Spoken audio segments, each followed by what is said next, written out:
bawang, sibuyas, ginsang, kamatis, 3 piraso. Ginsang, pino, konti lang. 1 kutsarang patis. Tapos 1 kutsarang toyo.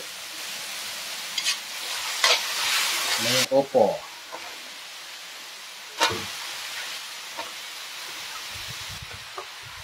Takpan muna natin. Tutok ang palasa natin yung ano. Pinalagay ko na.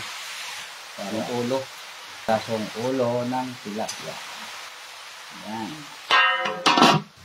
Ilagay natin yan ng konting sabaw mamaya. Na ilagay natin para kulok na agad. Sabaw kasi may miswa. Yan na. Takpan muna natin para madaling kumulo. Lagyan natin konting pampalasa. Alayin nyo ng ganyan, huwag nyo nang gayahin. Sa mga gusto lang. Konting sabaw-sabaw. Sakto lang kasi yung ano, asin lang. Apoy ng lutuan. Mga 10 na natin kung 5 piraso.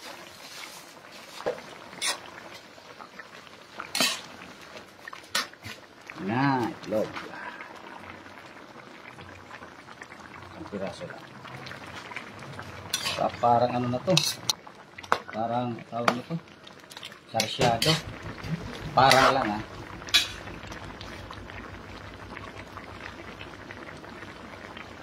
Teknik ko dito. Minsan-minsan magluto kayo ng ganito rin. Huwag puro ganyan. Try nyo rin ganito. Napakasarap. Mura na, masustansya pa. Gulay ka na, may sabaw pa. Meron pang isda.